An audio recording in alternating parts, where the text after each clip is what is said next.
Inna Allah yuhibbul ladhina yuqatiluna fi sabilihi saffan ka'annahum bunyanun marsus. Alhamdulillah, pada pagi hari ini kita bisa bersama-sama hadir dalam majelis yang mulia ini. Kita berdoa kehadirat Allah Subhanahu wa ta'ala, semoga semua yang kita lakukan ini bisa diterima oleh Allah sebagai langkah-langkah kita mendekatkan diri kepadanya. Kita berdoa kehadirat Allah, semoga kita dijadikan manusia-manusia yang berkualitas, manusia-manusia yang hidupnya bermakna, manusia-manusia yang amalnya bertambah baik dari hari ke hari, manusia-manusia yang mencintai agamanya, mencintai umatnya, mencintai Al-Quran, dan mencintai Rasulullah Sallallahu Alaihi Wasallam.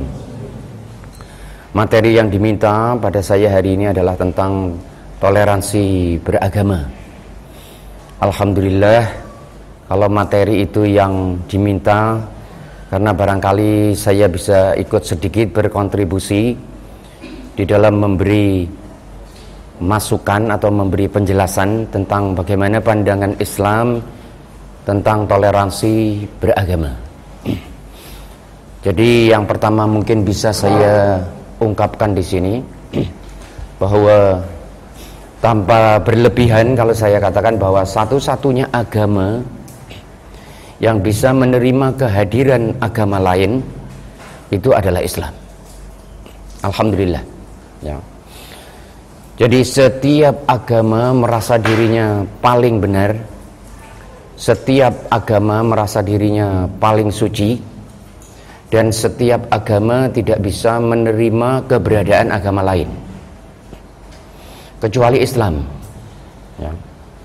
Jadi tidak ada statement di dalam Al-Quran yang mengatakan bahwa Islam ini adalah agama satu-satunya yang diturunkan oleh Allah untuk manusia di bumi ini. Tidak ada statement itu. Yang ada adalah bahwa Islam ini adalah agama yang diturunkan oleh Allah sebagai kelanjutan daripada agama-agama lain yang sudah diturunkan kepada semua umat manusia. Sehingga Islam ini bukan agama yang satu-satunya yang dikenal oleh manusia, tetapi Islam ini adalah merupakan agama yang diturunkan oleh Allah untuk menyempurnakan agama yang sudah pernah diturunkan oleh Allah, tetapi kemudian diselewengkan oleh para penganutnya.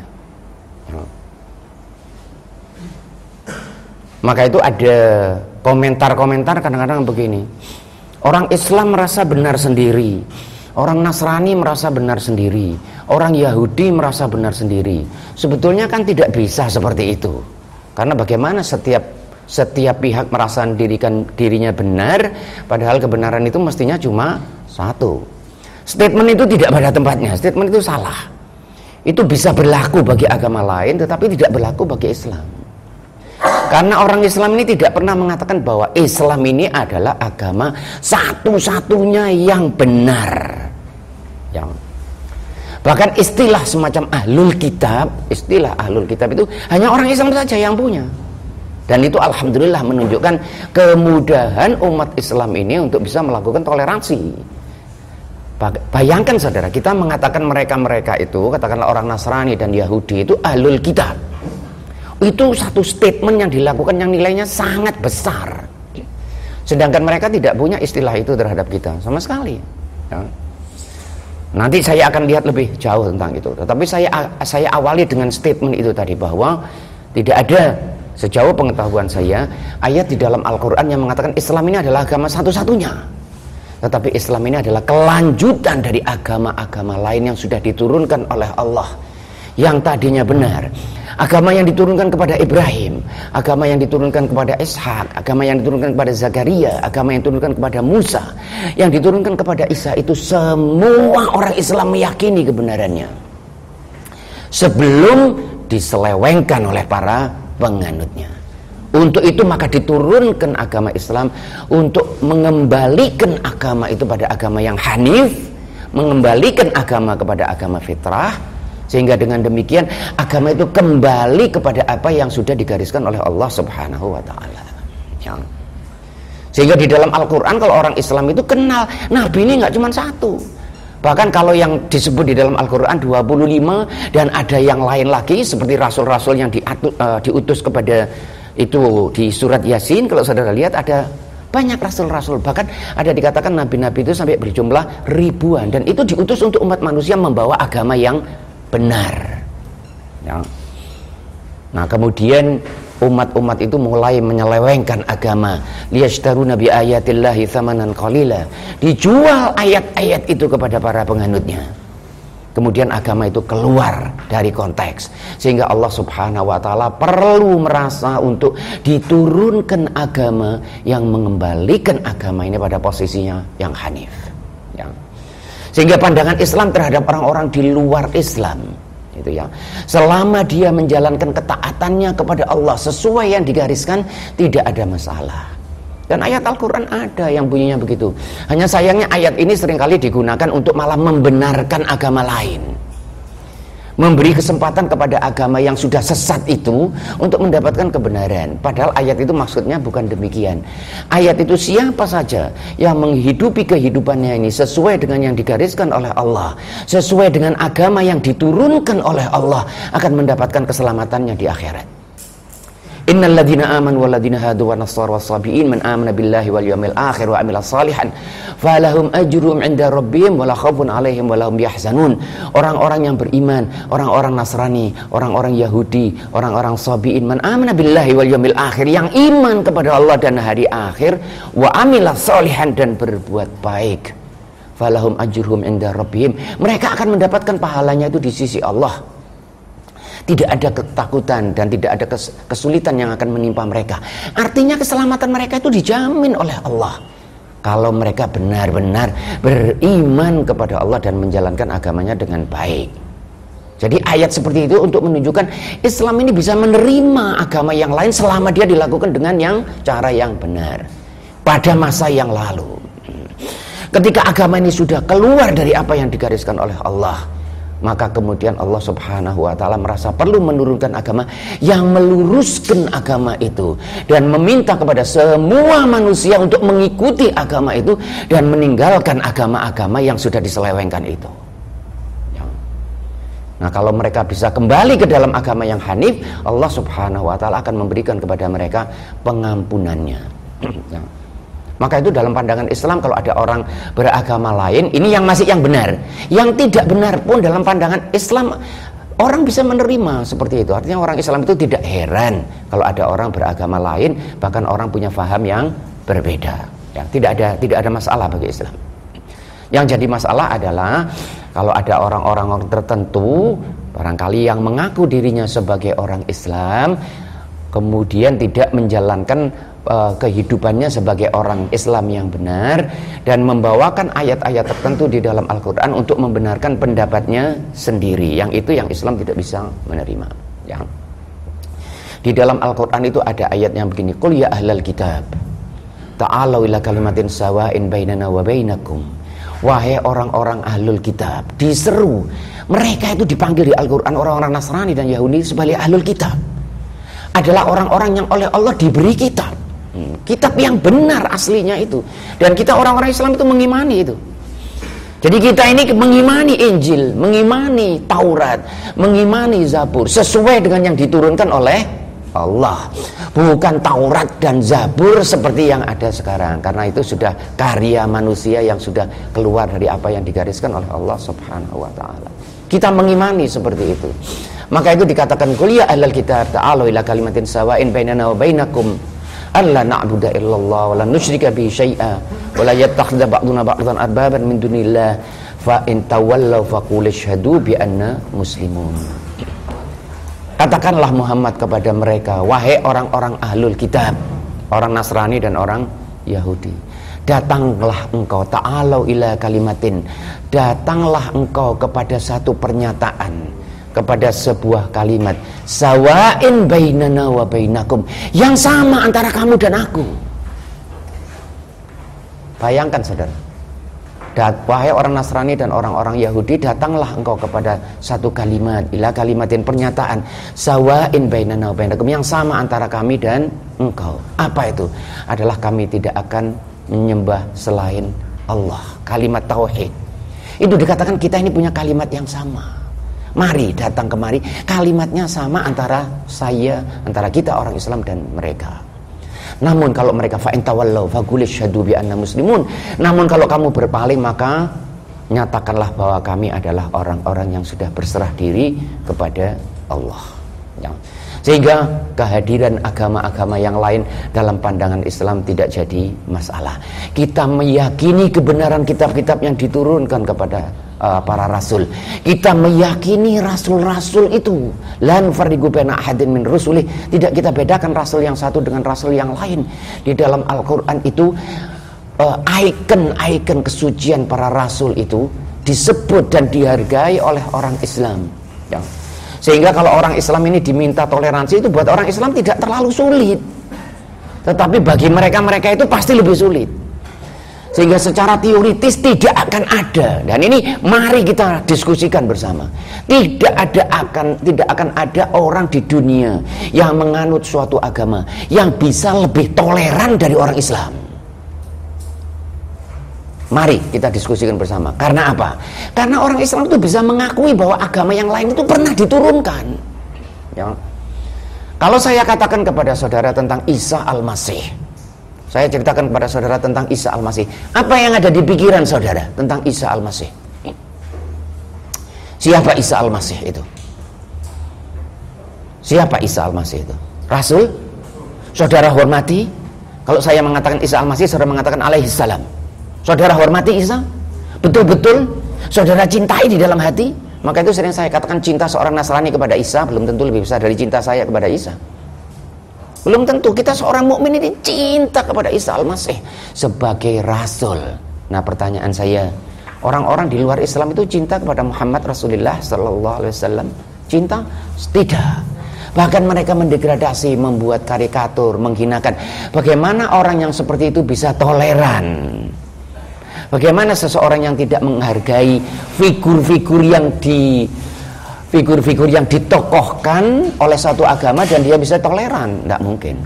Jadi buat kita toleransi lebih mudah karena kita menghargai. Mereka menyebut Isa Al-Masih, kita menghargai. Kalau orang-orang Nasrani itu menyebut tentang Maryam, apa yang ada di pikiran kita? Kalau menyebut tentang wanita suci yang bernama Maryam, apa yang ada di pikiran kita? Penghormatan yang sangat besar. Satu surat di dalam Al-Quran dikhususkan untuk Maryam, surat Maryam. Tidak ada nama lain di dalam Al-Quran kecuali nama Rasul. Ada surat Yusuf, surat Hud, surat Yunus, seperti itu. Tetapi nama surat Maryam, wanita biasa yang disebut sebagai nama surat, itu cuma Maryam, wanita suci. Begitu besar penghargaan orang Islam kepada wanita suci yang ditokohkan oleh agama lain. Karena orang Islam melihat bahwa Maryam itu bukan milik-milik siapa, tetapi Maryam itu memang wanita suci, ibu daripada Isa Al-Masih. Nah, sehingga buat kita untuk toleransi itu pasti jauh lebih mudah. Kita mendengar tentang Musa, kita mendengar tentang, apa yang ada dalam pikiran saudara tentang Musa? Ada penghormatan di dalam diri saudara? Ya, alhamdulillah saya punya anak, yang satu saya beri nama Zakaria, yang satu saya beri nama Alyasha. Ada seorang pada saat saya kebetulan di luar negeri, kemudian dia mengatakan kepada saya, Zakaria itu kan nama Yahudi. Lalu saya bilang, saya tahu. Apa dikira saya tidak tahu kalau Zakaria itu nama orang Yahudi? Saya tahu. Alyasha saya tahu. Musa juga demikian, Isa juga demikian. Tetapi saya kira untuk orang Islam itu tidak penting tentang Yahudi dan sebagainya. Tapi dia nama Rasul yang diutus oleh Allah subhanahu wa ta'ala. Bukan Rasul untuk mereka kebetulan yang datang kepada mereka. Tetapi kita orang Islam juga menganggapnya Rasul. Maka itu buat kita ini kemudahan untuk toleransi pasti lebih besar. Ya. Kita mengakui kitab mereka, bukan yang sekarang. Ya. Harus saya tekankan berulang kali. Bukan yang sekarang, karena kalau yang sekarang itu sudah tidak ada lagi kemurnian di dalam kitab yang mereka tulis. Kitab yang sudah ditulis 300 tahun kemudian, itu tidak lebih hanya narasi-narasi begitu saja. Tidak sebagaimana kitab suci orang Islam yang dibacakan oleh Rasul dan ditulis di hadapan Rasulullah Sallallahu Alaihi Wasallam. Ya, seperti itu.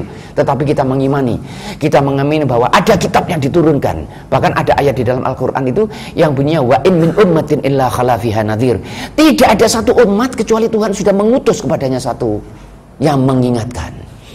Wa in min ummatin illa khala fiha nadhir. Sehingga tidak menutup kemungkinan bahwa di dalam belahan dunia yang lain pernah datang orang-orang utusan Allah untuk mengingatkan. Maka itu seperti yang saya katakan di depan tadi, Islam tidak pernah mengklaim bahwa dia adalah satu-satunya agama yang diturunkan oleh Allah. Kalau satu-satunya agama yang benar saat sekarang, ya, karena agama yang lain sudah diselewengkan. Ya, ini harus jelas, untuk mengerti ini harus jelas. Karena kalau tidak, ada orang yang tidak mengerti dan mengatakan Anda ini merasa dirinya paling benar, semua orang salah. Oh tidak, Islam tidak begitu. Ya, Islam ini tidak mengatakan orang salah. Agamanya di bawah Musa betul, yang di bawah Isa, di bawah Zakaria, di bawah Ibrahim. Semua itu agama Allah dan itu betul dan dijamin oleh Allah surganya para penganutnya yang benar. Tetapi yang ada sekarang bukan lagi penganut yang benar. Ya. Allah Subhanahu wa Ta'ala ini tidak punya kehendak bahwa manusia di dunia ini menjadi satu. Karena kalau itu kehendak Allah, manusia di dunia ini pasti sudah menjadi satu sejak dulu.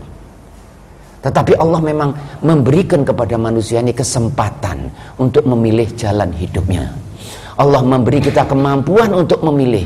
Allah mendatangkan kita Rasul. Allah memberi kita pengertian. Allah memberi kita kitab. Allah memberi kita panduan. Kemudian kita dibiarkan oleh Allah. Diberi kita petunjuk, tetapi kita dibiarkan, diberi kesempatan untuk memilih. Allah Subhanahu wa Ta'ala tidak punya kehendak bahwa manusia ini menjadi satu. Karena itu kalau kehendak Allah, pasti manusia ini sejak dulu menjadi satu. Ya. Walau syaa rabbuka la ja'alan nasa ummatan wahidatan wa la yazaluna mukhtalifin illa man rahima rabbuk walidzalika khalaqahum wa tammat kalimatu rabbika la amla'anna jahannama minal jinnati wan nasi ajmain. Kalau Tuhan mau, semua umat ini akan dijadikan satu. Ya, tetapi bukan itu kehendak Allah, dan karena itulah mereka dibuat sehingga mereka bisa berbeda satu dengan yang lain. Dan memang tampaknya sudah ada yang akan menjadi penghuni sorga dan sudah ada yang akan menjadi penghuni neraka. Itu sudah desain, itu keinginan Allah Subhanahu wa Ta'ala. Sehingga kita sebagai seorang mukmin ini tidak ada, Tuhan saja tidak punya kehendak, apalagi kita. Jadi orang mukmin itu di dalam ajarannya tidak ada kehendak untuk menjadikan semua orang di dunia ini menjadi muslim. Dia berdakwah. Jangankan kita, Rasul itu tidak punya kewajiban untuk menjadikan semua manusia itu menjadi mukmin. Dia cuma menyampaikan. Sehingga orang Islam ini pasti paling toleran. Dia menyampaikan, kalau dia mau boleh, enggak mau, enggak ada masalah. Saya tidak bertanggung jawab kepada mereka. Walau syaa rabbuka la ja'alan nasa ummatan wahidan. Ada ayat yang lain, walau syaa rabbuka la hadan nasa jami'a. Walau syaa rabbuka la amana kullu man fil ardi jami'a. Afa anta tukrihun nas hatta yakunu mu'minin. Kalau Tuhan mau, semua manusia dijadikan mukmin. Kemudian Allah mengatakan kepada Rasul, apakah engkau akan menekan mereka sehingga mereka menjadi mukmin? Artinya Rasul saja tidak boleh untuk menekan orang lain sehingga dia menjadi mukmin. Kalau Tuhan mau, mereka dijadikan mukmin semua, apalagi kita. Sehingga di dalam dakwah orang Islam itu dakwahnya itu bersih, dakwahnya itu damai, tidak ada pemaksaan, tidak ada intimidasi, tidak ada bujuk rayu dengan supermi, dengan susu, dengan tidak ada. Dengan cewek, ada bujuk rayu dengan cewek, saudara. Dikasihkan ceweknya nanti setelah menikah berapa saat kembali lagi ke agamanya. Dengan bohong, mengaku sebagai seorang muslim untuk mengawini wanita-wanita muslimah, setelah itu kembali lagi ke dalam agamanya. Islam tidak ada itu. Apa kewajiban kita bersama ini? Kita dakwah. Dakwah saja. Anda mau, silakan. Anda tidak mau, tidak ada masalah. Sehingga tidak ada nanti pertanyaan Allah, kenapa manusia itu kok tidak jadi mukmin? Tidak ada itu. Tetapi pertanyaannya, kenapa Anda tidak berdakwah? Ya, akan ada pertanyaan itu. Kenapa Anda diam saja? Kenapa Anda tidak berdakwah. Sehingga pada prinsipnya hubungan kita dengan agama lain itu kalau dari Islam sangat mudah. Nah, boleh enggak kita misalnya berbaik-baik dengan orang Nasrani atau orang Yahudi? Boleh enggak? Boleh. Kalau mereka kelaparan kita beri makan atau tidak? Kita beri. Kalau mereka sulit kita bantu enggak? Boleh enggak saya mengganggu tetangga saya yang kebetulan Nasrani? Boleh enggak itu? Ada enggak ajaran Islam yang mengatakan kalau mereka itu kamu ganggu, hak mereka itu kamu ambil? Ada enggak itu? Ya ayyuhalladzina amanu kunu qawwamina lillahi bil qisti syuhada billahi bil qisti wa la yajrimannakum syana'anu qaumin ala ta'dilu i'dilu wa aqrabu litaqwa. Janganlah karena kebencianmu kepada suatu kaum atau kebencian kaum kepadamu menjadi kamu untuk berbuat tidak adil. Berbuatlah adil, karena itu mendekati ketakwaan. Ya, intisari dari orang Islam itu keadilan. Kalau mereka itu Nasrani atau Yahudi atau apapun, itu bukan urusan saya, itu pilihan dia. Saya tetap harus berbuat baik kepada mereka. Maka itu di dalam Islam tidak ada larangan berbuat baik kepada mereka. La yanhaakumullahu 'anil ladzina lam yuqatilukum fid din wa lam yukhrijukum min diyarikum an tabarruhum wa tuqsitu ilaihim. Tuhan tidak melarang bagi mereka yang tidak memerangi kamu dan tidak mengeluarkan kamu dari tempat tinggalmu untuk berbaik-baik dan berbuat adil kepada mereka. Itu ayat Al-Quran. Tetapi ada ayat-ayat yang lain yang juga kita harus perhatikan. Ya. Ini yang kadang-kadang ada orang-orang tertentu termasuk para ustadz, para ulama, para da'i yang seringkali membawakan ayat-ayat Al-Quran itu dibawakan sesuai dengan misi, ya, sesuai dengan pesan sponsornya. Jadi dia mengeluarkan ayat-ayat tertentu saja. Ya. Sehingga kalau saya tanya kepada saudara sekarang, di manakah posisi orang-orang Nasrani dan orang Yahudi itu nanti di akhirat? Di mana posisi mereka? Di sorga atau di neraka? Oh. Ini kadang-kadang ada ustadz-ustadz yang berusaha untuk lalu kembali kepada ayat yang saya bacakan tadi di depan. Innal ladzina amanu wal ladzina hadu wan nasara was-sabiin man amana billahi wal yaumil akhir, itu yaitu orang-orang Yahudi, orang Nasara yang iman itu, maka mereka dijamin keselamatannya oleh Allah. Betul, itu ayat Al-Quran. Tetapi kita lihat ayat yang lain untuk orang-orang Nasrani dan orang-orang Yahudi. Ayat yang ini insya Allah semua dari kita hafal. Ayat-ayat yang dibaca anak-anak ketika mengaji di surau-surau. Ya, innal ladzina kafaru min ahlil kitabi. Saudara hafal semua ini insya Allah. Innal ladzina kafaru min ahlil kitabi wal musyrikina fi nari jahannam khalidina fiha ulaika hum syarrul bariyah. Nah, ini kadang-kadang saya agak sayang ini. Ulama-ulama kita ini karena alasan nggak tahu saya toleransi tidak membawakan ayat ini. Loh, ini ayat Al-Quran. Tadi ayat di bawah itu tadi yang saya bawakan itu dan harus dibawakan karena memang betul ayat Al-Quran. Bagi orang Nasrani dan Yahudi yang mengikuti ajaran mereka dengan benar sesuai dengan yang digariskan oleh Allah, dijamin keselamatannya. Itu ayat Al-Quran. Tetapi orang Yahudi dan Nasrani yang sudah tidak menjalankan lagi agamanya dengan benar, dijamin nerakanya. Dan itu ayat Al-Quran. Dan kita harus mengucapkan itu dengan hak, tanpa ada embel-embel apapun, tanpa ada perasaan apapun, ya. Karena kalau kita ditanya apakah kita senang melihat ada orang masuk di dalam neraka itu, kalau saya ditanya apa saya senang melihat orang disiksa di neraka itu, saya bilang saya tidak senang, atau itu bukan hak saya. Untuk senang atau tidak senang, neraka juga bukan milik saya, surga juga bukan milik saya, itu milik Allah. Sehingga kalau saya itu diminta, andai kata seluruh manusia di dunia ini dimaafkan oleh Allah kemudian dimasukkan surga, kita tidak berkeberatan, itu hak Allah. Tetapi di dalam Al-Quran tidak begitu, itu yang saya tahu. Maka itu ada yang mengatakan kepada saya, dari mana Anda tahu kalau mereka itu masuk neraka? Barangkali dimasukkan surga oleh Allah. Kembali saya tanya, dari mana Anda tahu kalau mereka dimasukkan surga? Nek cara Jawane gampangnya podo gak ngerti nih, gak usah ngomong. Kon gak ngerti, aku gak ngerti, gak usah bicara. Yang saya ngerti ayat ini. Ayat ini ada di depan kita. Ayat ini sangat jelas. Innal ladzina kafaru min ahlil kitabi. Bagaimana itu artinya? Sesungguhnya orang-orang yang kafir dari kelompok ahlul kitab, itu berarti siapa saudara? Orang-orang Nasrani dan orang Yahudi, ya.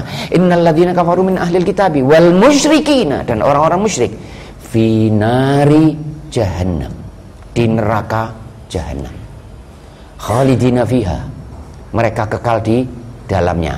Itu belum selesai, masih koma itu. Ulaika hum syarrul bariyah, mereka itu sejelek-jeleknya makhluk. Al-Quran itu atau bukan? Bahasanya salah atau benar? Artinya saya buat-buat atau saya ngarang sendiri? Karena sekarang ini ada orang yang mau Al-Quran itu mau dipelintiri, istilahnya begitu. Ini maksudnya bukan begini ini. Nah, saya hanya memberi saran begini. Kalau yang Anda maksud Al-Quran punya arti tertentu, itu memang karena Anda ikhlas kepada Allah. Tuhan akan menentukan nanti apakah Anda benar atau tidak. Anda akan mendapatkan pahala atau Anda akan mendapatkan dosa. Tetapi kalau Anda punya niat sesuatu untuk memang memanfaatkan sesuatu ayat-ayat Al-Quran dan Anda ubah bagaimana artinya, Anda pasti akan bertanggung jawab kepada Allah Subhanahu wa ta'ala. Kalau ayat ini buat saya jelas, crystal clear, ya, tidak terlalu sulit. Innal ladzina kafaru min ahlil kitab. Orang-orang yang kafir dari kelompok ahlul kitab wal musyrikina, dijadikan satu, Bu. Ada yang bilang itu dipisahkan karena berbeda. Baik, Anda boleh menggunakan logika itu. Itu dipisahkan karena berbeda. Saya bisa, itu karena sama maka dia dikumpulkan. Bisa kan? Orang ayat itu artinya gitu. Kan dikumpulkan. Innal ladzina kafaru min ahlil kitab wal musyrikin. Wa itu kan kata gandengnya. Dan orang-orang musyrik. Ini seolah-olah ada dua elemen. Karena ada dua elemen berarti mereka berbeda. Nah, saya mengatakan karena dikumpulkan berarti mereka punya komponen yang sama. Bukan bisa begitu, Alan. Dan ternyata betul di belakangnya dikatakan apa? Dua komponen ini, innalladzina kafaru min ahlil kitab wal musyrikina fi nari jahannam. Dua-duanya itu, kelompok itu di neraka jahannam. Khalidina fiha, kekal mereka di dalamnya.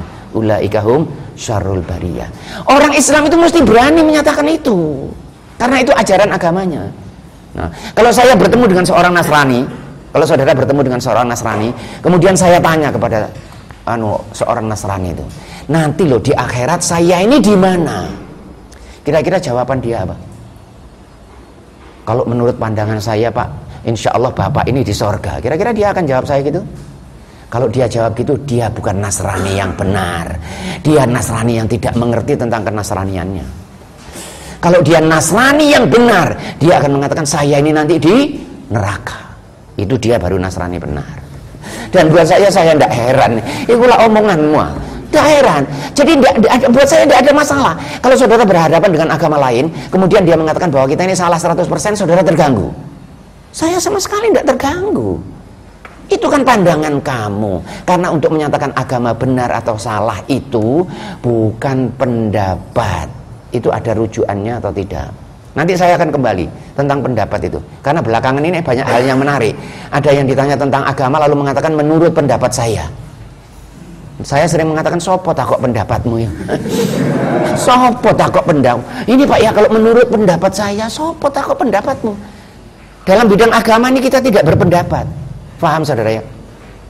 Maka itu pada kesempatan beberapa saat yang lalu, saya kebetulan di dalam satu ceramah saya beri materi yang saya beri judul metodologi pembelajaran agama. Ada metodologinya belajar agama itu. Metodologinya tidak sama dengan metodologi sains. Dan itu mesti dikenal. Apa metodologinya itu? Kekuatannya adalah metodologinya itu adalah otoritas. Metodologi otoritas. Benar atau salah, cocok atau tidak itu bukan hasil pikiran saya. Ada rujukannya enggak. Kalau ada rujukannya dan rujukannya itu sudah betul, maka dia benar. Walaupun bertentangan dengan rasionalitas saya. Dan sebenarnya kalau rasionalitas saya itu betul tidak akan bertentangan. Tetapi rasionalitas bukan sebagai kriteria untuk kebenaran agama. Dia membantu tapi bukan kriteria. Ya. Ada yang mengatakan begini, ayat yang saya baca tadi, namanya orang cari pelarian, saudara. Ya boleh saja selama niatnya ikhlas. Saya katakan tadi kalau niatnya tidak ikhlas karena ada pesan sponsor tertentu ya. Karena seringkali ada ustadz-ustadz tertentu, ulama-ulama tertentu itu ingin dipandang sebagai ulama yang universal. Jadi bahasa-bahasa seperti saya ini mungkin kurang disukai saudara. Karena terlalu direct, terlalu jelas. Mereka lebih senang bahasa yang berbunga-bunga itu ya. Janganlah mengatakan kepada orang Nasrani itu kalau mereka di neraka. Saya harus mengatakan apa? Mereka di surga? Ya jangan, saya bilang apa kalau gitu? Masih probabilistik gitu. Saya mengatakan itu bukan kehendak saya. Kalau Allah Subhanahu wa ta'ala mengatakan mereka di surga, saya akan mengatakan mereka di surga. Tetapi Tuhan tidak mengatakan begitu ya. Innalladzina kafaru min ahlil kitab. Ada yang mengatakan, loh itu innalladzina kafaru min ahlil kitab. Bukan semua ahlil kitab. Orang-orang yang kafir dari ahlul kitab. Betul. Karena orang ahlul kitab yang benar dijamin oleh Allah. Allah surganya. Pasti. Ini orang-orang yang kafir dari ahlul kitab. Bagaimana ayat Al-Quran mendefinisikan orang-orang yang kafir itu? Kita lihat lagi kepada Al-Quran. Laqad kafaral ladzina qalu innallaha tsalitsu tsalatsa. Ini sangat jelas. Perhatikan, saudara-saudara sekalian, perhatikan, ya. Hal-hal begini ini tidak perlu tafsiran. Tidak perlu tafsiran yang berkepanjangan. Lalu menunggu, nggak tahu saya ustadz lulusan Al-Azhar atau mondok 300 tahun atau sorbannya yang besar sehingga kepalanya geleng-geleng gini. Nggak perlu itu, karena terlalu jelas. Bahasanya itu terlalu jelas. Bahkan saya sering mengatakan begini, ketika Rasulullah Shallallahu Alaihi Wasallam itu diutus di negara Arab, di Jazirah Arab, di Mekah, di Madinah, itu tidak ada lulusan Al-Azhar. Mana ada lulusan Al-Azhar? Bahkan dikatakan waladzi ba'atsa fil ummiyina rasulan. Rasul itu ummi, tidak bisa membaca, tidak menulis, dan dia diutus untuk kaum yang illiterate, ummiyin. Kaumnya itu sendiri tidak bisa baca, tidak bisa menulis, tapi bisa mengerti dengan Al-Quran. Karena apa? Karena Al-Quran itu mudah untuk dimengerti. Maka itu kalau ada ulama-ulama atau kiai-kiai yang lalu menakut-nakuti kita, apalagi ini kalau mahasiswa-mahasiswa jurusan teknik ini paling gampang ditakut-takuti oleh orang-orang dari jurusan-jurusan agama. Kamu ini kan ngertinya cuman kalkulus, persamaan diferensial, mekanika fluida. Kamu kan tidak ngerti Al-Quran. Al-Quran itu sulit. Tiba-tiba kemudian kita menjadi kecil. Oh iya, memang Al-Quran itu sulit. Manusia mengatakan Al-Quran sulit dan Allah mengatakan Al-Quran itu mudah. Walaqad yassarnal Qur'ana lidzikri fahal min muddakir. Diulang-ulang berkali-kali di dalam Al-Quran. Al-Quran ini mudah. Manusia mengatakannya sulit. Ya, saya kembali kepada ayat. Orang-orang yang kafir dari ahli kitab itu nanti di neraka jahanam. Siapa mereka yang kafir? Al-Quran memberi penjelasan. Maka itu yang paling gampang kalau mencari penjelasan Al-Quran itu dicari dari Al-Quran, tidak akan salah.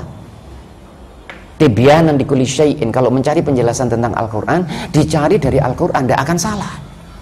Al-Quran dengan jelas mengatakan laqad kafaral ladzina qalu innallaha tsalitsu tsalatsa.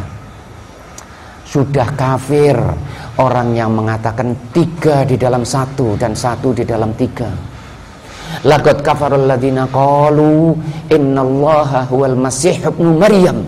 Telah kafir orang-orang yang mengatakan bahwa Tuhan itu adalah Isa anak Maryam. Loh, itu mau minta tafsir yang mana, saudara? Sejelas itu mau ditafsir yang mana? Jadi tidak perlu tafsir, tidak perlu penjelasan berulang-ulang dan berkepanjangan. Maka itu dalam kehidupan orang Islam ini, kalau kehidupan toleransi tidak ada masalah, hidup berbaik-baik dengan mereka tidak ada. Kapan kita berhenti? Kapan kita itu mulai berhenti? Kita merujuk kepada Al-Quran. Kapan kita itu berhenti? Tidak lagi menganggap mereka sebagai teman setia, tidak lagi menganggap mereka sebagai pengayom. Kita kembali kepada Al-Quran. Ada tidak rujukan tentang itu? Dan alhamdulillah rujukan tentang itu luar biasa banyaknya. Ya. Yang saya bicarakan insya Allah pada kesempatan ini adalah tentang masalah Al-Quran. Kalau bicara tentang hadis malah luar biasa. Hadis malah luar biasa. Seolah-olah bertetangga dengan mereka itu kita tidak boleh. Kalau kita bicara hadis, bertetangga dengan orang-orang yang bukan muslim, orang-orang yang di luar, orang-orang yang musyrik itu kita tidak direkomendir. Ya. Tetapi saya merujuk saja kepada Al-Quran supaya rujukannya bisa jadi lebih mudah dan bisa jadi universal, ya, lebih gampang. Bagaimana cara kita bermuamalah dengan mereka? Kita harus jujur kepada mereka, kita harus baik, kita harus adil. Sekarang ada masalah yang muncul belakangan ini, ya, masalah yang jadi mempersulit kehidupan kita, ya, masalah yang di Indonesia tentang pilihan kepemimpinan. Ya kan, boleh tidak orang mukmin memilih pemimpin orang kafir? Saya kira kita tidak perlu lagi mengatakan orang-orang ahlul kitab, karena orang ahlul kitab yang sekarang ini orang kafir menurut bahasa Al-Quran. Ya, sudah berpanjang dan berlebar. Kita tidak perlu lagi mengatakan bagaimana dengan ahlul kitab, karena ahlul kitab yang sekarang ini ya orang kafir itu menurut Al-Quran. Innalladzina kafaru min ahlil kitab, dan mereka termasuk kategori yang kafir, yang percaya kepada 3 di dalam 1 dan 1 di dalam 3. Gimana mengangkat mereka sebagai pemimpin? Ya. Banyak ayat-ayat Al-Quran yang menyebut tentang mengangkat mereka sebagai pemimpin. Yang seringkali disebut belakangan ini ayat Al-Ma'idah 51. Ayatnya bukan cuma itu, berpuluh-puluh ayat itu, berpuluh-puluh di dalam Al-Quran yang melarang kita ini berdekat-dekat mereka, bermesra-mesraan dengan mereka, mempercayai mereka, membiarkan mereka mengurus kita. Ya, nanti saudara rujuk lagi di rumah. Misalnya surat Ali Imran 28, ya, surat Ali Imran 118, Al-Ma'idah 51, Al-Ma'idah 57. Saudara lihat Nisa, An-Nisa 148, 149. Saudara lihat Mumtahinah, surat Mujadilah, Al-Mujadilah atau Al-Mujadalah ayat 20. Itu semua itu dengan jelas mengatakan jangan jadikan mereka aulia. Bahasanya itu begitu. Nah, ini kembali lagi, Masya Allah, saya kadang-kadang heran apa yang ada di pikiran orang-orang seperti itu, saudara. Aulia ini mau diputar, bahasa aulia ini. Aulia ini mau diputar, datangkan ahli bahasa, beli kamus bahasa Arab baru, dicari apa artinya aulia ini. Lalu ada yang mengatakan aulia itu bukan pemimpin, ya. Karena banyak ayat-ayat itu tadi, misalnya ayat Al-Ma'idah yang 51 itu tadi yang bunyinya ya ayyuhalladzina amanu la tattakhidun nasara wal yahuda aulia. Wahai orang-orang yang beriman, janganlah engkau jadikan orang Nasrani dan orang Yahudi itu aulia. Ba'dhuhum aulia ba'd, mereka satu lain adalah aulia terhadap yang lain. Bahasa yang digunakan di situ adalah kata aulia. Apa aulia itu? Ada yang mengatakan aulia itu bukan pemimpin. Aulia itu teman setia, pengayom, orang yang dekat dengan kita. Pertanyaannya kan sangat sederhana. Kalau menjadikan mereka pengayom, teman setia saja tidak boleh, lah pemimpin terus boleh? Ini logika dari mana, saudara? Ini kan logika yang luar biasa dangkalnya. Ya, teman setia tidak boleh, orang yang dekat dengan kita tidak boleh, pengayom tidak boleh, pelindung tidak boleh, tapi kalau pemimpin boleh. Loh, ini kan logika sesat ini. Ada kira-kira yang bisa menjelaskan itu? Bagaimana kalau dia teman setia itu tidak mengganggu hidup saudara? Kalau saya berteman dengan saudara, saudara tidak menentukan hidup saya. Tetapi kalau saudara jadi pemimpin, saudara menentukan hidup saya. Gimana seseorang yang tidak boleh dijadikan teman setia atau pengayom atau pelindung boleh dijadikan pemimpin?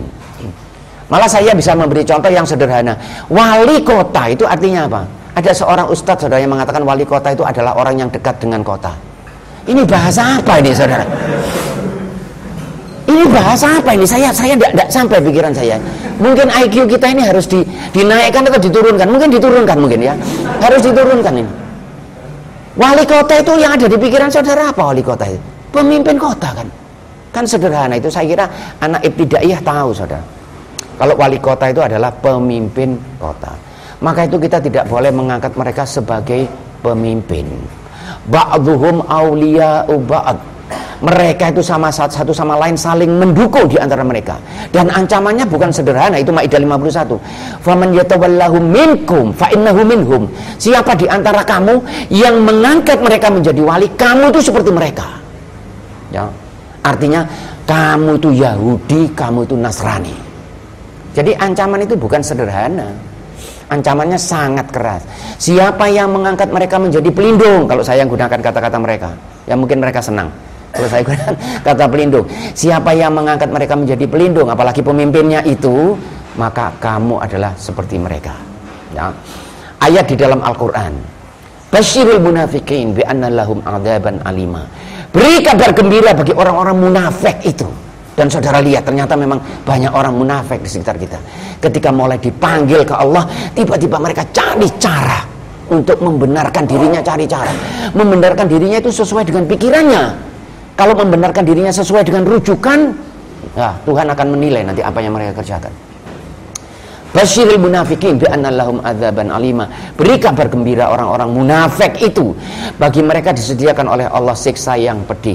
Alladzina takhadul mereka alladzina takhadul ladzina kafirina auliya min dunil mu'minin. Siapa orang-orang munafik itu? Adalah orang-orang yang menjadikan orang-orang kafir sebagai pemimpin mereka dan bukan orang-orang mukmin. Ya. Sehingga orang yang mengangkat. Nah, ini kalau kita logikanya yang mudah. Mudah-mudahan Allah memberi kita hidayah. Kalau saya salah, saya mohon maaf ke hadirat Allah. Mudahnya kan begini. Dari ayat itu kita bisa melihat bahwa mereka yang mengangkat orang-orang kafir sebagai pemimpin itu adalah orang munafik, atau sifat mereka sebagai orang munafik. Karena ayat itu gandengan. Basyiril munafiqin bi anna lahum adzaban alima alladzina takhadul ladzina kafaru auliya min dunil mu'minin. Ya. Lalu ayat berikutnya mengatakan ayabtaghuna indahumul izzah. Mereka itu ingin kemuliaan di sisi mereka, ingin memperoleh sesuatu. Persis seperti orang-orang tertentu, mendukung karena ingin kemuliaan, ingin sesuatu, padahal sebetulnya kemuliaan itu hanya milik Allah. Sehingga orang-orang yang mendukung mereka menurut bahasa Al-Quran adalah orang-orang munafik, atau punya sifat sebagai orang munafik. Kembali lagi apa yang saya katakan ini bisa dirujuk. Lihat An-Nisa, kalau saya tidak salah 138, 139 ya, ayatnya menjelaskan kepada itu. Al-Maidah yang 57, ya ayyuhalladzina amanu la tattakhidul ladzina takhadhu dinakum huzuwan wa la'iban minal ladzina kafaru minal ladzina utul kitaba min qablikum wal kuffara awliya wattaqullaha in kuntum mu'minin. Ya, ayat Al-Qur'an yang saya seringkali di dalam forum saya minta antum ini pulang ke rumah antum rujuk. Ya. Antum baca, ayat itu antum baca. Jangan percaya, apalagi sekarang ya, zaman sekarang ini kita jangan terlalu mudah bicara. Orang berdiri di atas forum gitu ya, kemudian dia berbicara. Apalagi kalau orang itu misalnya sering nongol di televisi dan sebagainya. Karena biasanya yang dipanggil di televisi dan sebagainya itu ada orang-orang tertentu yang memang punya opini tertentu yang menguntungkan pihak-pihak tertentu. Bukan semua seperti itu, ada yang baik di antara mereka. Tetapi yang bicaranya yang soreh, bicaranya yang korek-korek, kaulan sadida, jarang dipanggil. Ya, saya sering mengatakan kepada mahasiswa begini, saudara ingin seminar di Amerika atau seminar di Australia, gratis, dapat duit, pulangnya disangoni duit, mau? Gampang saudara, tulis sesuatu yang menghantam Islam. Ya, tulis sesuatu yang mendegradasi. Orang Islam itu menekan kaum wanita, orang Islam itu tidak toleran, nanti saudara dipanggil seminar. Langsung ke Australia, pulangnya dikasih hadiah, dipanggil ke Eropa. Nah, tipe yang seperti saya ini, insya Allah sampai yaumul qiyamah tidak ada yang ngundang saudara. Kecuali saudara. Alhamdulillahirabbil alamin, saya malah senang. Mudah-mudahan itu adalah alasan kebenarannya. Insya Allah, mudah-mudahan begitu. Ya. Wahai orang-orang yang beriman, la tattakhidul ladzina takhadhu dinakum. Perhatikan ayat Al-Qur'an, nanti antum rujuk kalau saya tidak salah itu Maidah 57 ya, Al-Maidah 57. Antum rujuk nanti. Perhatikan ayat itu dan perhatikan kata-katanya yang di la ilaha illallah Muhammad Rasulullah, kata-kata yang ditulis persis seperti yang terjadi sekarang. Ya, persis memang Allah yang Maha tahu. Ya ayyuhalladzina amanu, wahai orang-orang yang beriman, la tattakhidul ladzina takhadhu dinakum huzwan wa la'iban minal ladzina utul kitaba min qablikum wal kuffara awliya. Wahai orang-orang yang beriman, jangan engkau jadikan orang-orang yang menjadikan agamamu permainan dan bahan tertawaan dari orang-orang yang diberi kitab sebelumnya dan orang-orang kafir sebagai pemimpinmu. Cocok enggak sekarang saudara? Ya, seringkali kan dibuat karikatur Rasulullah, ya, ditulis, yang Rasul dibuat macam-macam. Seperti yang terjadi di Paris beberapa saat yang lalu kan karena itu. Rasulullah dibuat karikatur dan sebagainya. Ayat Al-Quran sudah mengatakan, jangan jadikan mereka itu pemimpinmu. Orang-orang yang menjadikan agamamu itu bahan tertawaan dan bahan permainan. Wattaqullaha in kuntum mu'minin. Dan bertakwalah kamu kepada Allah kalau kamu benar-benar beriman. Artinya kalau kamu melakukan yang seperti itu, imanmu diragukan. Maka itu buat orang Islam ini tidak sulit. Dalam keadaan yang sekarang ini ya, Anda memilih pemimpin kafir. Memilih pemimpin kafir haram. Sudah jelas. Tidak perlu tafsir, tidak perlu pendapat. Tidak perlu datangkan itu tadi ulama dari Al-Azhar. Katanya berapa saat yang lalu mau didatangkan ulama dari Al-Azhar. Loh ini nek cara Jawane mendem gadung apa? Untuk apa datangkan sesuatu yang sudah sangat jelas?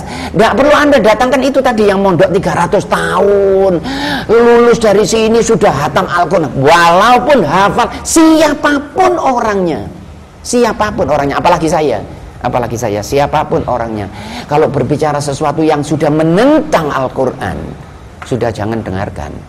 Maka itu kalau dilihat dari Al-Quran, dirujuk di dalam Al-Quran, memilih pemimpin kafir hukumnya haram. Ada yang bilang begini, gimana Ustadz kalau tidak ada pilihan? Oh itu lagi logikanya bagus itu saudara. Saya paling senang logika seperti itu. Logika ibtidaiyah saudara. Sayangnya seringkali dilontarkan oleh orang-orang tertentu yang pendidikannya mestinya agak lumayan. Teman saya malah mengatakan begini, heran ya orang begitu itu kok sekolahnya bisa tinggi. Ada teman saya yang heran, padahal logikanya itu sama sekali ibtidaiyah saudara. Contohnya begini, mana yang Anda pilih? Ada pemimpin muslim yang kurang baik dan pemimpin non muslim yang baik. Loh itu logika apa itu saudara? Ada yang memberi logika begini, kalau Anda mau naik pesawat, Anda pilih pilot yang pintar walaupun non muslim, atau pilot muslim tetapi yang tidak ahli mengendarai pesawat. Ini logika apa ini? Saya speechless, gak bisa ngomong aku, speechless. Nggak sampai ke pikiran saya saudara. Ini deterministik atau stokastik ini kira-kira? Yang mana ini logikanya nih? Tuh, bayangkan pilihannya itu mana yang Anda pilih? Anda naik pesawat, itu Anda pilih pilot muslim tapi tidak bisa mengendarai pesawat, atau pilot non muslim tapi yang pintar? Masa logika itu begitu saudara? Jawabannya kan sederhana, ya pilih pilot muslim yang pandai mengendarai pesawat kan gitu. Kenapa kok saya tidak diberi opsi itu? Opsinya dia, itu pertanyaan yang pertanyaan yang tidak bertanya sebetulnya kan. Ya, itu kalau saya ketemu orangnya mau saya tanya. Kalau ketemu orangnya, Anda milih mana? Saya keplak 20 kali atau 300 kali? Wes milih kan. Anda pilih. Saya keplak 20 kali atau 300 kali? Anda pilih. Nah, nanti dia milih salah satu kan? Paling mandek yang ngambil yang 20 ya, lumayan lah, dapat 20 kali keplakan. Bukan begitu caranya memberikan pertanyaan itu, bukan begitu. Pertanyaan itu yang terbuka. Ya, ada enggak orang muslim yang baik? Ada? Banyak? Antum ini loh, saya tanya, antum ini loh dan saya, kita berdoa ke hadirat Allah. Antum ini muslim yang tidak baik atau muslim yang baik? Antum ini loh, paling tidak berupaya. Antum ini mau jadi muslim yang baik atau tidak? Kok orang muslim itu tiba-tiba muslim yang jelek? Dari mana kata-kata begitu itu? Perhatikan baik-baik. Kalau antum menemukan orang baik dan dia seorang muslim, tidak akan ada duanya. Sebaik-baik mereka yang tidak muslim tidak akan pernah mengalahkan seorang muslim yang baik. Yang dibedakan muslim yang tidak baik, bedakan dengan muslim yang baik. Cari seorang Nasrani yang paling baik, nanti saya cari seorang muslim yang baik. Mari dibedakan. Ya, cari Nasrani atau seorang Yahudi, siapapun yang paling baik, tapi saya cari muslim yang baik. Nanti mari dibedakan. Karena muslim yang baik ini tidak hanya baik di dunia, baiknya sampai di akhirat. Bukan karena takut polisi, bukan karena tidak ada yang dia takuti, dia hanya takut kepada Allah Subhanahu wa ta'ala. Seorang Nasrani yang baik itu kira-kira baiknya itu di luar atau sampai di rumahnya? Kepada istrinya baik, kepada anak-anaknya baik, kepada istrinya jujur. Orang Amerika itu kan juga banyak yang baik ya, tapi yang menipu istrinya juga banyak. Orang-orang muslim yang baik menipu istrinya, mengkhianati istrinya, muslim yang baik? Enggak. Karena apa? Karena dia takut kepada Allah Subhanahu wa ta'ala. Jadi jangan dibandingkan dengan muslim yang tidak baik. Ya, pengemudi pesawat yang tidak bisa mengemudikan pesawat, tidak bisa mengemudikan pesawat ya suruh mengemudi bemo atau apa. Kok ada pilot tidak bisa mengemudikan pesawat, itu dari mana saudara? Kalau pilot ya mestinya bisa mengemudikan pesawat. Kok bisa lulus dari sekolah, ini dari mana letaknya? Ya.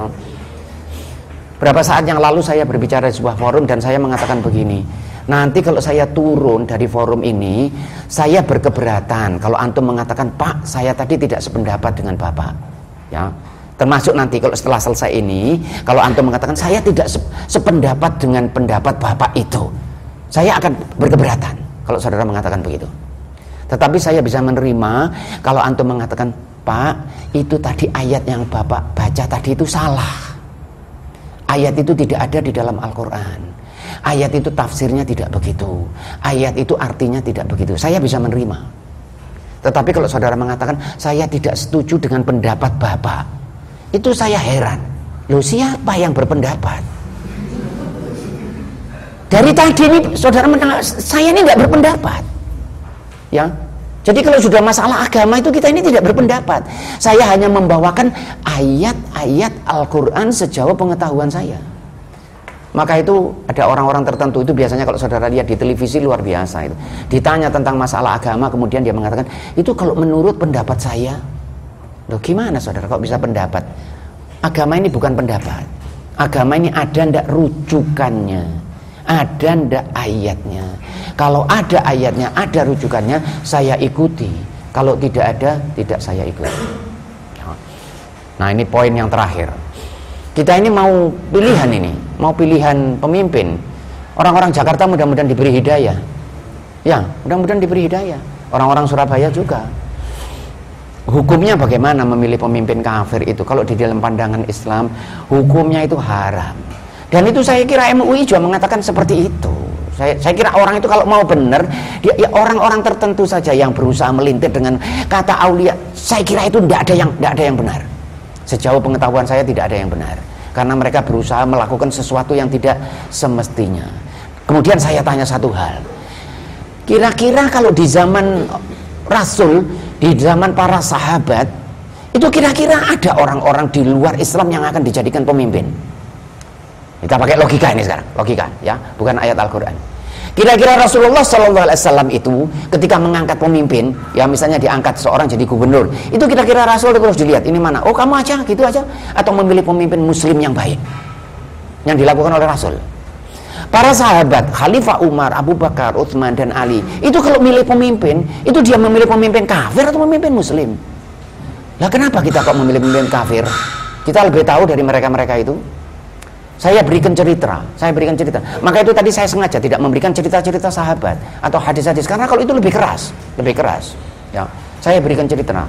Pada suatu hari Musa al-Asy'ari itu kalau saya tidak salah itu dia itu dari Basrah, dari Irak sana sebagai utusan Khalifah Umar. Dia itu punya akuntan, saudara, penulis akuntan, seorang Nasrani. Dipanggil oleh Khalifah Umar, ditanya, kenapa kamu kok punya akuntan seorang Nasrani? Terus kata Musa al-Asy'ari, orang ini punya keahlian luar biasa. Dia keahliannya adalah luar biasa. Apa keahliannya? Dalam bidang pembukuan. Tetapi dia seorang Nasrani. Iya. Lalu Khalifah Umar mengatakan apa? Berhentikan dia. Berhentikan dia.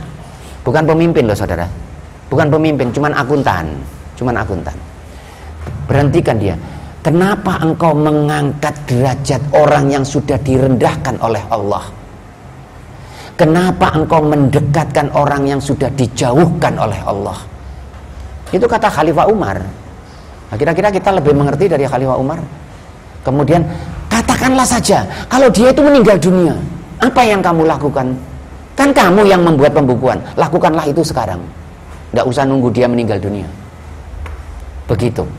Dengan kata lain, mengangkat mereka menjadi akuntan saja itu khalifah tidak senang. Apalagi kalau dia diangkat menjadi khalifah atau pemimpin lah, seperti itu apalagi. Nah, sehingga bagi kita itu sudah jelas. Artinya tidak ada alasan untuk memimpin mereka. Ada yang mengatakan kepada saya gini, insya Allah sebagai penutup, gimana ini kalau ternyata tidak ada, tinggal dua saja, for the sake of the argument, tinggal dua saja pilihannya itu adalah yang satu muslim yang kurang baik, kemudian yang satu adalah seorang non muslim tetapi baik. Padahal dalam pandangan Islam non muslim baik itu agak repot loh ya, karena kebaikan itu harus bersandar kepada Allah Subhanahu wa ta'ala. Kebaikan yang tidak bersandar kepada Allah itu sulit dikatakan. Gimana dengan seorang non muslim yang baik padahal yang muslim kurang baik? Nah, fase yang pertama, seorang non muslim yang bisa maju ke posisi atas itu pun itu karena kesalahan orang Islam. Ya, nggak mungkin ada seorang muslim, berapa persen dari mereka ini saudara, berapa persen? Kenapa mereka bisa menempati posisi di atas? Karena orang Islam mendukung. Di situ aja kita sudah buat kesalahan fatal. Karena kalau tidak mereka tidak mungkin berada pada posisi atas itu. Berarti orang Islam ada yang mendukung. Makanya di dalam Al-Quran ada kita, walladzina kafaru ba'duhum awliya'u ba'd illa taf'alu takun fitnatun fil ardi wa fasadun kabir. Orang kafir itu satu sama lain saling mendukung. Kata Allah, bukan kata saya. Orang kafir itu satu dengan yang lain saling mendukung. Kalau kamu tidak melakukan seperti yang mereka lakukan itu, artinya saling mendukung, nanti akan terjadi kehancuran dan fitnah di muka bumi. Ayat Al-Quran. Nah, pada akhirnya saudara, kalau tinggal hanya dua pilihan, yang satu adalah seorang mukmin yang kurang baik dan seorang non mukmin yang baik, pilihlah yang mukmin yang kurang baik. Karena apa saudara? Kalau saudara pilih yang mukmin yang kurang baik, saudara kehilangan masalah dunia. Saudara cuman kehilangan nasi sepiring, saudara kehilangan transportasi, saudara mungkin kehilangan gak tahu saya ngurus kartu penduduk. Itu masalah dunia yang sederhana. Tetapi kalau saudara memilih pemimpin kafir, ada masalah akhirat, ada masalah akidah. Ada orang yang bilang tidak ada masalah Pak itu, karena dia tidak mengerti. Politik itu luar biasa saudara. Politik itu bisa membawa orang ke masjid, bisa mengeluarkan orang dari masjid. Orang Islam di Andalusi itu hampir 600-700 tahun tidak berbekas karena politik. Tidak berbekas, habis karena politik. Ya. Di Albania itu orang Islam dulu di zaman pemerintahan Turki hampir mayoritas orang Islam. Kemudian terjadi pergantian politik dan mereka punya haluan komunis, punya haluan materialis. Orang Islamnya habis, masjid-masjidnya sepi, tinggal orang-orang tua saja yang di masjid. Nama mereka masih Maksum, Burhan, Mustafa, tapi tidak ada yang muslim karena politik. Setelah itu kemudian jatuh komunisme. Sekarang Albania bangkit kembali dan masjid-masjid mulai penuh kembali. Hati-hati dengan politik. Politik bisa membawa orang ke masjid, bisa mengeluarkan orang dari masjid. Jadi jangan dianggap sederhana. Orang Islam di Indonesia ini baru 300-350 tahun, yang di Andalusi 600 tahun dan tidak berbekas. Dan politik itu tidak pernah lepas dari ideologi. Kepemimpinan itu implisit ideologi. Seorang pemimpin selalu membawa ideologi, eksplisit atau implisit. Tidak ada pemimpin netral, tidak ada. Pemimpin selalu membawa ideologi. Ideologi itu dikemas dalam bentuk apapun. Betapapun dia berupaya netral, tapi dia tidak akan pernah netral. Di belakangnya pasti ada sesuatu yang dia bawa. Maka itu mudah-mudahan Allah Subhanahu wa Ta'ala menunjukkan kepada kita, umat kita, ya, jalan yang benar, bukan jalan karena kehendak si A atau si B, jalan yang memang digariskan oleh Allah Subhanahu wa Ta'ala. Mudah-mudahan Allah Subhanahu wa Ta'ala memberi petunjuk kepada para pemimpin, kepada orang-orang Islam. Kalau kepada orang-orang di luar Islam itu saya sudah tidak heran saudara, sudah memang begitu. Tetapi kepada orang-orang Islam, agar orang-orang Islam itu kembali kepada Al-Quran, dibaca Al-Qurannya dengan baik. Yang tidak mengerti itu dibaca terjemahannya dengan baik, yang mudah dan bisa dimengerti insya Allah siapa saja. Saya kira itu yang saya berikan, mudah-mudahan bisa bermanfaat. Mohon maaf kalau ada yang kurang. Wassalamualaikum warahmatullahi wabarakatuh.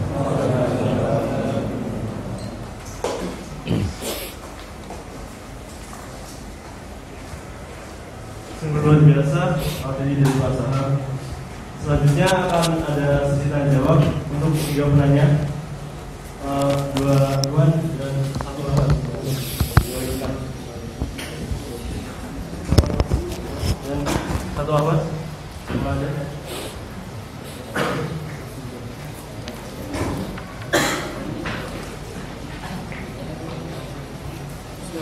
Assalamualaikum warahmatullahi wabarakatuh. Waalaikumsalam.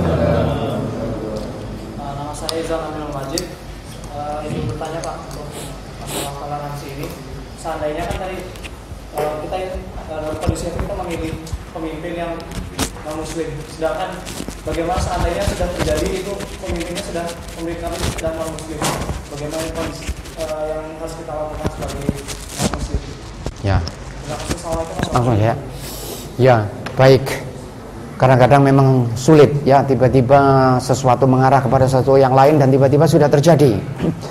Ya, banyak istighfar kehadirat Allah, memohon ampun kepada kehadirat Allah, dan bayar kesalahan itu, bayar. Apa bayarnya? Apa bayarnya? Berjanji untuk tidak melakukan hal yang sama, berdakwah untuk mengingatkan orang lain tidak melakukan hal yang sama. Ya. Karena sekali itu terjadi, dampak yang dibuat sudah luar biasa saudara. Kerusakan yang bisa dihasilkan itu luar biasa dan kadang-kadang sulit untuk memperbaiki. Saudara perhatikan baik-baik. Ketika seorang pemimpin non-muslim menduduki posisi tertentu, dia dengan segera akan mengatur posisinya. Dengan segera akan mengatur posisinya. Dia akan mengambil orang-orang dekat adalah orang-orang yang seiman dengan dia. Dan itu biasa saja kalau menurut saya. Ya sudah memang begitu strateginya. Paham saudara? Ketika dia akan mengambil orang-orang tertentu yang seiman dengan dia. Dia akan menempatkan orang-orang tertentu pada posisi-posisi penting. Ya, itu terjadi di Indonesia. Terjadi. Ketika begitu ada seseorang tertentu menempati posisi tertentu yang sangat-sangat strategis, orang Islam dibantai. Orang Islam dibantai, dan itu terjadi di Indonesia. Seperti itu. Orang Islam tidak mendapatkan hak apapun di Indonesia. Orang Islam kehidupannya jadi sulit hanya karena jalan kaki begitu saja, tidak melakukan apapun, ditembaki di jalan. Jadi seperti itu. Maka itu berbuat sesuatu untuk hal seperti itu tidak pernah terjadi. Beda saudara. Apa yang terjadi? Kalau orang Islam yang memegang tampuk pemerintahan, kalau orang Islam yang memegang kekuasaan, semua orang akan berada dalam keadaan aman. Itu yang seringkali tidak dimengerti. Ketika ada orang yang menginginkan misalnya negara berdasarkan syariah, kemudian ada yang teriak. Bahkan ini menarik saudara. Ada yang teriak dan mengatakan, bagaimana nasib dengan orang-orang yang tidak beragama Islam? Loh, pertanyaannya memangnya kenapa? Saya beri contoh sederhana. Kalau saudara menjadi pemimpin, saya menjadi pemimpin, ya, katakanlah saya menjadi gubernur misalnya di Surabaya ini. Kemudian ada kelompok muslim yang akan mengganggu gereja, ibadah orang Nasrani di gereja. Saya diam atau saya harus bertindak terhadap mereka ya, sebagai pemimpin muslim loh. Ya, saya seorang pemimpin muslim, saya menjadi gubernur di Surabaya.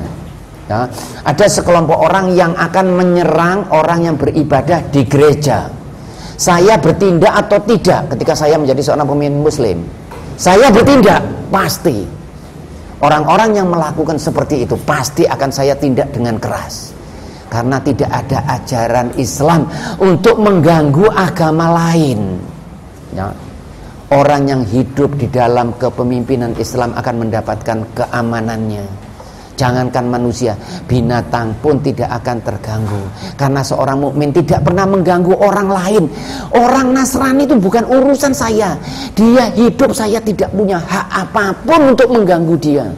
Ya, saya bertetangga dengan Nasrani. Satu kali pun anak saya tidak pernah menarik daun dari rumahnya. Karena saya seorang mukmin.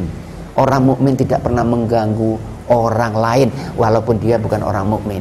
Maka itu kita yang harus menjadi pemimpin supaya semua orang aman.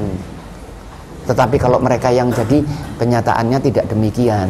Saudara bisa lihat di Indonesia saja contoh yang sederhana. Di mana ada kerusuhan-kerusuhan itu saudara?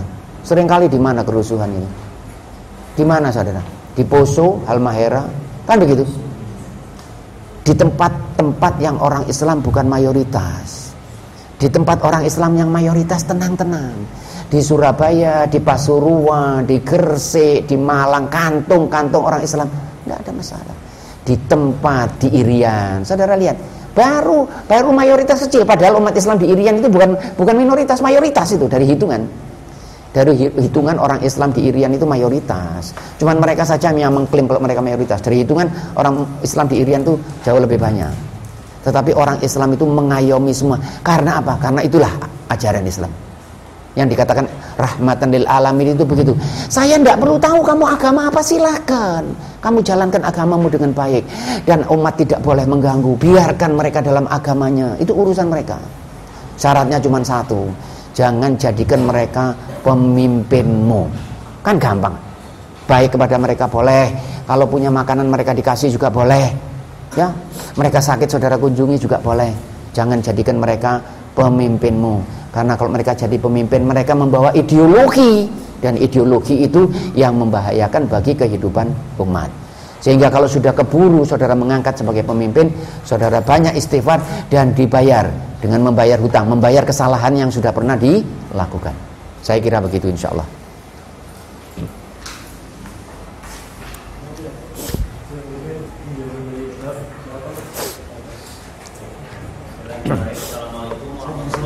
Ya, Assalamualaikum warahmatullahi wabarakatuh.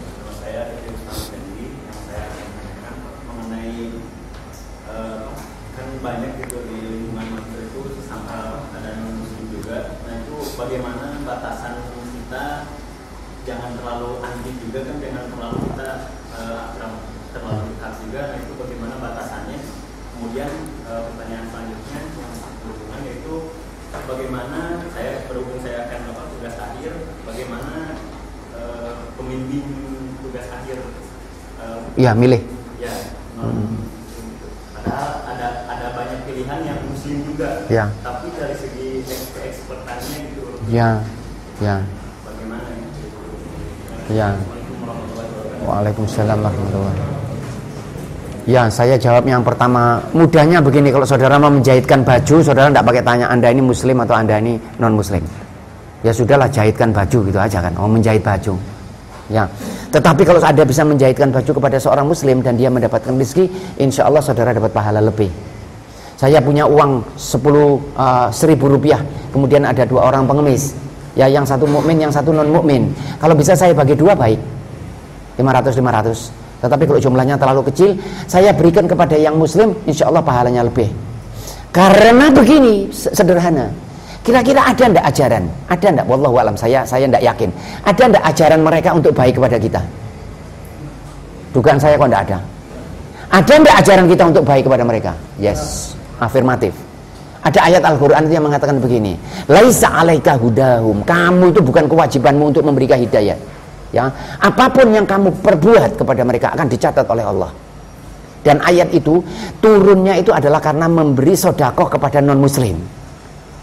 Ada yang tanya, ada ndak pahalanya? Maka jawabannya, bukan kamu yang ngurusi hidayah itu. Hidayah itu milik Allah. Semua perbuatan baikmu akan dicatat oleh Allah. Ya, sehingga yang itu saudara punya pilihan. Lalu bergaul dengan mereka, tidak ada larangan.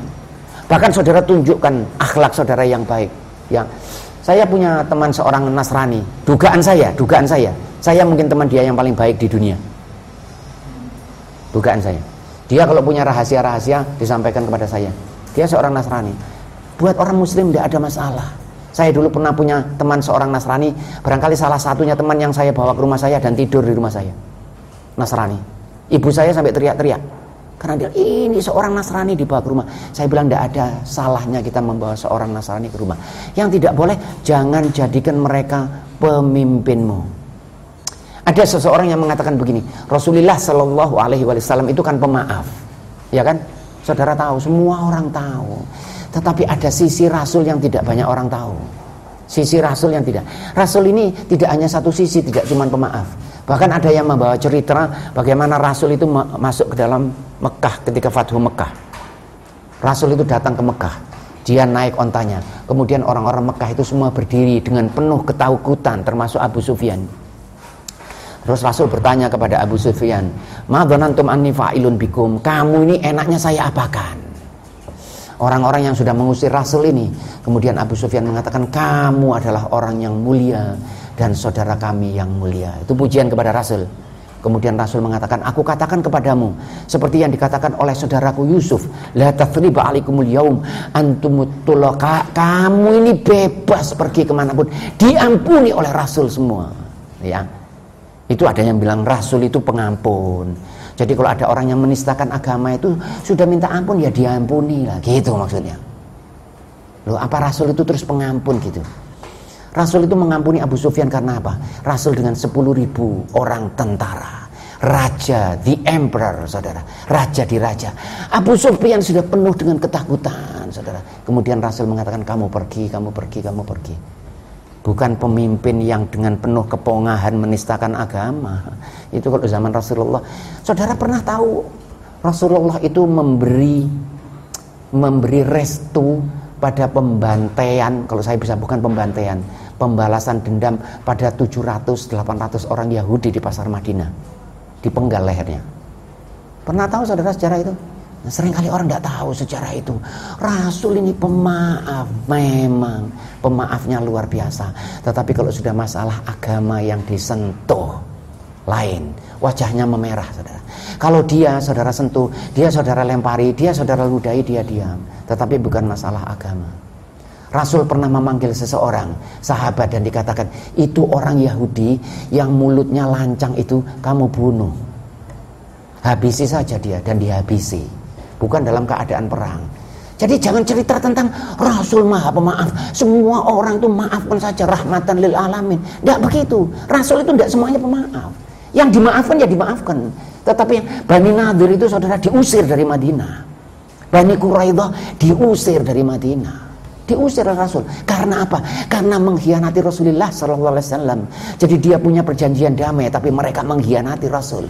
Kalau dia mempertahankan perjanjian, Rasul pasti akan menaati perjanjiannya. Tapi Rasul itu bukan orang yang mudah ditipu, dia apa-apakan saja mau. Bukan kayak kita. Ini pemimpin, oh ya, kamu melakukan apa saja? Oh, saya maafkan. Rahmatan lil alamin. Itu sering ada spanduk. Islam rahmatan lil alamin. Itu artinya kalau kamu ditempeleng 50 kali, ya kasihkan lagi supaya ditambah tempeleng lagi. Itu salah arti rahmatan lil alamin. Bukan itu. Wa idza asabahumul baghyu hum yantasirun. Sifat orang Islam itu kalau dia diserang, kalau dia ditekan, dia membela diri. Dia membela diri, bukan diam, dinistakan diam. Bahkan ada orang-orang tertentu yang diam di rumahnya dengan penuh kepengejutan, termasuk saya, dengan penuh kepengejutan, diam di rumahnya, kritik orang-orang yang berani. Ya, ada orang bilang itu maksudnya bukan begitu, kamu kok tahu? Kalau maksudnya itu Pak, itu ada agenda terselubung. Saya tanya, kamu kok tahu? Kamu tahu toh agenda terselubung? Kamu tahu hatinya? Kamu kan nggak tahu, saya juga nggak tahu. Nah, podo gak ngerti ini gak usah ngomong. Kamu nggak ngerti. Yang kita tahu dia berani turun ke jalan. Itu yang dikatanya dapat uang 500.000 per orang. Katanya dapat uang 500.000 per orang. Orang yang turun terpanggil karena apa, saudara? Terpanggil karena Allah. Kalau dugaan saya melihat itu air mata saya bercucuran. Karena apa? Karena saya tahu itu panggilan itu. Panggilan itu saya tahu. Karena panggilan itu tidak masuk ke hati siapa saja. Itu orang-orang tertentu yang tiba-tiba hatinya terpanggil dan turun ke jalan. Orang itu mesti dihargai. Mesti dihargai. Kalau kamu nggak mau, ya itu pilihanmu. Ya itu pilihanmu, kamu nggak mau. Tapi orang itu mesti dihargai. Maka itu hubungan kita dengan mereka tidak ada masalah. Tunjukkan akhlakmu yang paling mulia kepada mereka. Ya, kalau kamu punya duit, belikan mereka makanan supaya tahu orang mukmin ini orang yang baik. Orang mukmin ini yang baik kepada siapa saja. Jangankan kepada manusia, kepada binatang pun kita melindungi. Tidak ada hak bagi saudara ada kecoak jalan saudara injak. Tidak ada hak bagi saudara. Itu orang mukmin. Jadi kalau dunia ini di tangan orang mukmin, semua orang akan mendapatkan keamanannya karena itu ajarannya. Iya Pak, tapi ada teman saya itu Pak, mukmin tapi kerasnya luar biasa. Nah, salah lagi. Contoh ibtidaiyah lagi. Ada Pak teman saya itu di kampung itu Pak, orang Nasoro baiknya luar biasa. Sementara orang mukmin itu luar biasa Pak, kasar. Kalau cuma lagi, contoh ibtidaiyah lagi. Saya punya contoh saya pernah tinggal di kampung, dan di kampung itu ada seorang Nasrani. Semua di kampung itu baik kecuali orang yang Nasrani itu mihara anjing dan anjingnya menggigit anak-anak di kampung. Satu orang Nasrani itu pengganggu di kampung. Bisa saya kasih contoh gitu? Boleh saya kasih contoh gitu? Contoh itu contoh yang umum, jangan kasus-kasus. Ada orang bilang, dulu saya punya teman Pak, teman saya muslim tapi anaknya jelek sekali Pak. Loh, kamu ketemu muslim yang jelek, itu menunjukkan kamu jelek, makanya koncomu elek. Soalnya kon elek, koncomu elek.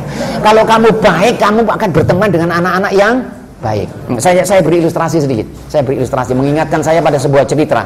Ada seorang yang datang dari Perancis, sekolah di Perancis, kemudian cerita kepada saya begini, waduh Pak, orang anak Islam itu kalau di Perancis luar biasa Pak. Saya bilang, kenapa luar biasa? Mereka itu ya Pak, main perempuan, ya minum, ya pergi ke klub-klub, pergi ke pub dan segala. Saya bilang, kamu kok tahu? Dari mana kamu tahu? Loh, saya kelihatan mereka di situ. Loh, saya bilang, berarti kamu ke situ. Dia diam saudara, matanya berkedip 500 kali gini. Kamu pergi ke masjid. Kamu pergi ke masjid, nanti kamu ketemu anak mukmin yang soleh. Lah kamu pergi ke night club, ya ketemu anak minum.